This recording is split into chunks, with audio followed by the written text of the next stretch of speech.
Bienvenidos a la guía literaria Filsi. Soy Erika Castellanos y los invito a que recorramos juntos los senderos de las letras.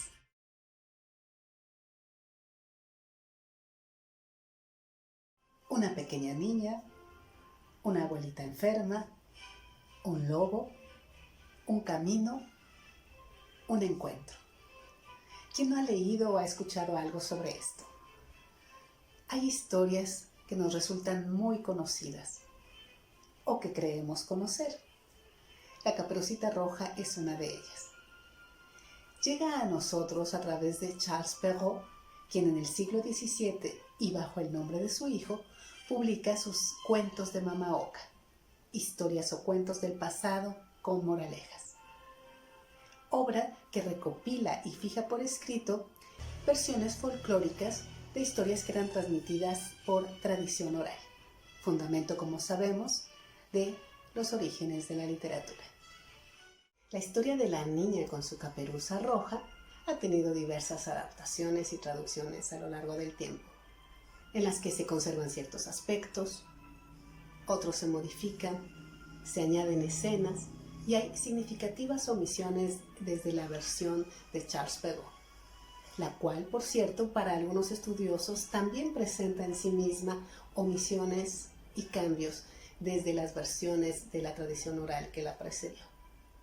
Un eslabón importante para la difusión de la Caperucita Roja fue la versión de los hermanos Grimm, eruditos alemanes que publicaron sus cuentos de la infancia y del hogar, en los que aparecía, entre otros, la Caperucita Roja. En su versión aparecen ciertas adiciones, ciertas modificaciones, pero se conserva de manera general la relevancia del encuentro, la ingenuidad de la niña frente a la astucia del lobo y lo que él representa. Una omisión importante en la versión de los hermanos Grimm respecto a la de Perrault es la moraleja final, un aspecto relevante ya desde el título de la recopilación de Charles Perrault. En esta moraleja se hace énfasis sobre el sentido de la narración y para quién está destinada. Lo que añade la versión de los hermanos Grimm está la escena final en la que aparece el leñador y que contribuye a un final feliz, que no aparece en la versión de Charles Perrault. No me detengo más en las diversas variaciones que hay de versión a versión y las implicaciones que éstas pueden tener para no privarlos de la propia experiencia. Para ello, acérquense a alguna de las versiones de la Caperucita Roja que tengan a mano y si acaso no es la de Charles Perrault, también búsquenla para que puedan releer, contrastar y descubrir cosas que quizá los asombrarán. Esto no es exclusivo de la Caperucita Roja, ocurre con muchas de las historias que ahora son consideradas clásicos de la literatura infantil. Rapunzel, La Bella Durmiente, Blancanieves, El Gato con Botas, La Sirenita, entre tantas otras. El proceso ha sido similar.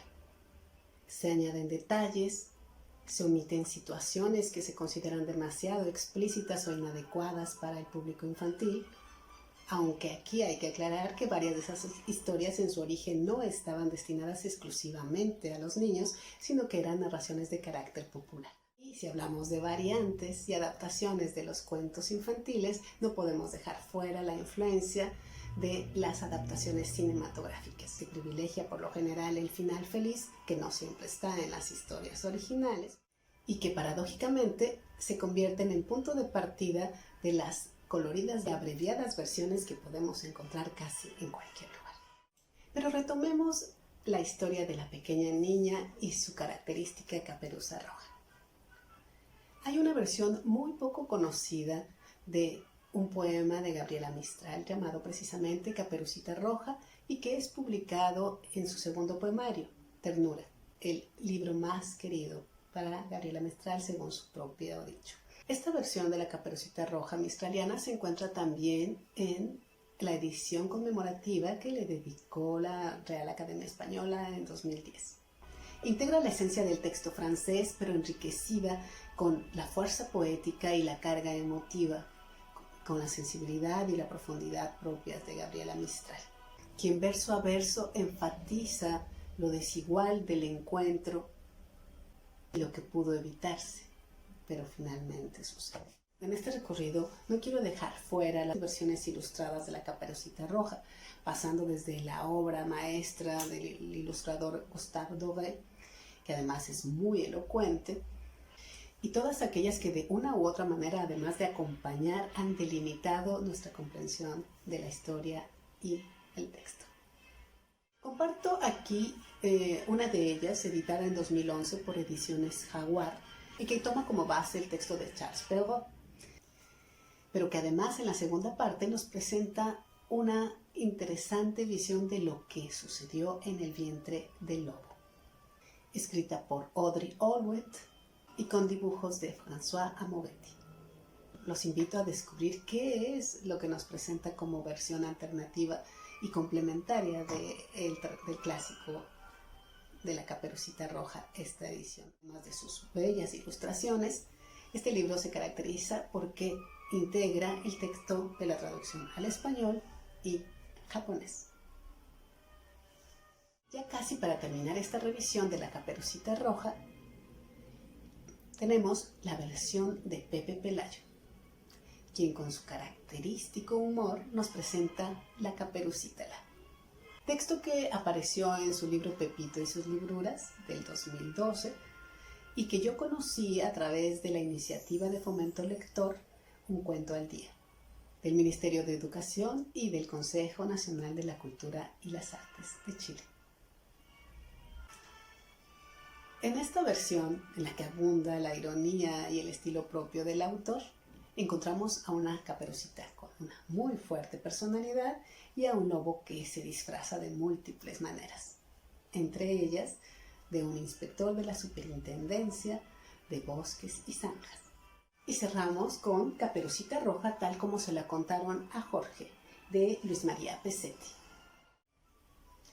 Es una versión interesante, no tanto en lo textual como en lo visual, ya que presenta confrontadas las imágenes que van despertando tanto el padre que está contando la historia como el hijo que la está escuchando mientras va avanzando el relato. Caperucita Roja, tal como se la contaron a Jorge, de Luis María Pesetti, forma parte del catálogo Filsic, donde pueden encontrarlo y adquirirlo, así como versiones muy accesibles de los mejores cuentos de los hermanos Grimm y de otras colecciones de cuentos, como la de los cuentos de Hans Christian Andersen y los cuentos de Siempre para niños de hoy, de Floridor Pérez. Una relectura de todos los clásicos desde una mirada más amplia siempre aportará datos y experiencias interesantes.